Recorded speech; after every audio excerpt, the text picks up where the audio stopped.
Genius और स्वागत है मेरे चैनल स्कूल किड में।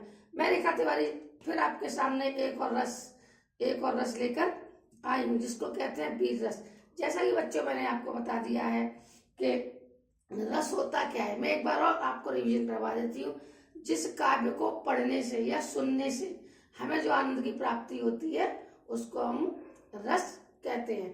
दूसरा क्वेश्चन बनता है कि बीज रस के अंग कितने हैं। तो बच्चों रस के अंग हैं 4, स्थायी भाव, अनुभाव, विभाव और संचारी भाव। फिर रस के बच्चों बनता है क्वेश्चन, रस के स्थायी भाव कितने हैं। तो बच्चे रस के स्थायी भाव 9 और 9 के आधार पर 9 स्थायी भाव, उसी के आधार पर 9 रस बनते हैं। तो पहले पार्ट में आपको पढ़ा चुकी हूँ कि हास्य रस क्या है और करुण रस क्या है। आज मैं आपको वेरी वेरी इंपॉर्टेंट रस वीर रस और रौद्र रस के विषय में बताऊंगी।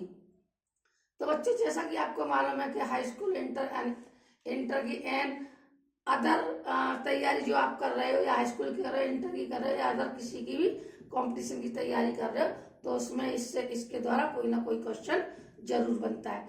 तो वैसे बच्चों रस तो काफी प्रकार के होते हैं, लेकिन मुख्यतः 4-5 ही रस पूछे जाते हैं। तो जो इम्पोर्टेंट रस है मैं उन्हीं के विषय में आपको बताती हूँ। तो मैंने बता दिया आपको रस क्या होते हैं, रस की परिभाषा, रस जिस काव्य को रस का मतलब है आनंद, ठीक है।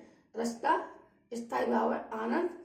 रस की परिभाषा है जिस काव्य को पढ़ने या सुनने से हमें आनंद की प्राप्ति होती है उसको हम रस कहते हैं। अब बच्चों क्वेश्चन बनता है रस के स्थायी भाव कितने होते हैं। तो बच्चे 4 प्रकार के होते हैं, अनुभाव, विभाव, स्थायी भाव और संचारी भाव। यानी स्थायी भाव, विभाव, अनुभव और संचारी भाव। अब क्वेश्चन बनता है कि रस की परिभाषा दीजिए। तो मैंने रस की परिभाषा आपको बता दी है। इस प्रकार मैंने हास्य रस की परिभाषा बताई थी आपको, करुण रस की बताई थी, उसी प्रकार में वीर रस की परिभाषा, बीज रस का स्थायी भाव और बीज रस का उदाहरण देकर आपको समझाऊंगी, जिसमें मैं आगे रौद्र रस भी समझाऊंगी और उसका उदाहरण भी आपको समझाऊंगी और परिभाषा भी आपको बताऊंगी। चलिए बीज रस की तरफ। तो बीज रस का स्थायी भाव होता है बीजता। जैसे आपका से पूछा जाए कि बीज रस का स्थायी भाव क्या है, तो आप नॉर्मल आप उसको बीजता बता सकते हो। अगला क्वेश्चन बनता है कि बीज रस की परिभाषा उदाहरण सहित दीजिए। तो आप बता सकते हो कि बीज रस की परिभाषा जिस काव्य रचना को पढ़कर या सुनकर हृदय वीरता के भाव उत्पन्न हो उसे हम बीज रस कहते हैं। यानी जिस काव्य को पढ़ने या सुनकर हृदय में जो वीरता के भाव उत्पन्न होते हैं उसी को हम बीज रस कहते हैं। जैसे चमक उठी सन 57 की वो तलवार पुरानी थी, बुंदे लो हर मोनों के मुंह हमने सुनी कहानी थी। तो बच्चों ये बीज रस का सबसे सरल, सबसे सिंपल उदाहरण है। आप जब भी बीज रस का उदाहरण आए तो आप ये जो उदाहरण है आप लिख सकते हो। और सरल परिभाषा मैंने आपको बता दी है और सरल ही आपको उदाहरण बताया। अब चलते हैं हम रौद्र रस की तरफ, ठीक है। तो बच्चों रौद्र रस का स्थायी भाव है क्रोध, यानी क्रोध आना। तो इसकी चलो परिभाषा देख लेते हैं। रौद्र रस की परिभाषा क्या है, जिस काव्य रचना को पढ़कर या सुनकर हृदय में क्रोध के भाव उत्पन्न होते हैं वो रौद्र रस कहलाता है। बच्चों सारी परिभाषाएं सब सिंपल परिभाषा है।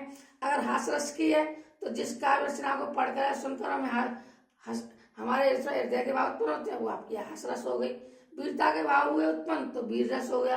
क्रोध के भाव उत्पन्न हुए तो क्रोध रस हो गया। और करुणा के भाव उत्पन्न हुए तो करुण रस हो गया। तो बच्चों परिभाषा सारी एक सी है, सिंपल सरल परिभाषा मैंने दी है।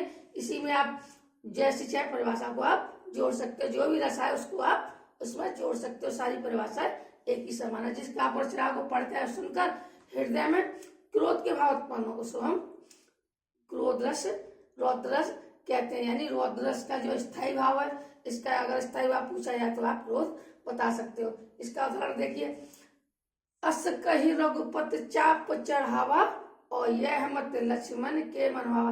ये उस प्रकार इसमें उस समय का वर्णन है, समुद्र लंका जाने के लिए रघुपति समुद्र से रास्ता मांग रहे थे, लेकिन वो रास्ता नहीं दे रहा। जब रामचंद्र गुस्सा आया तो उन्होंने अपने धनुष पर चाप चढ़ा ली। यह देखकर लक्ष्मण जी बहुत खुशी और वो भी चाप चढ़ाने के लिए उतारू हो गए। यानी उसमें वीरता के भाव, यानी वो प्यार से नहीं मान रहे थे, तो उनको आप वीरता के या गुस्से के भाव से मनाना चाहते थे।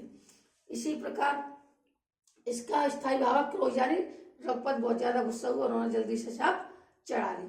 तो ये सबसे सरल उदाहरण है रौद्र रस का। तो अगर बच्चों ये छोटी छोटी जानकारियां अगर आपको अच्छी लगे तो मेरे चैनल को लाइक करो, सब्सक्राइब करो और ऐसी ऐसी छोटी छोटी जानकारियों के लिए मुझे सपोर्ट करो। थैंक यू, धन्यवाद।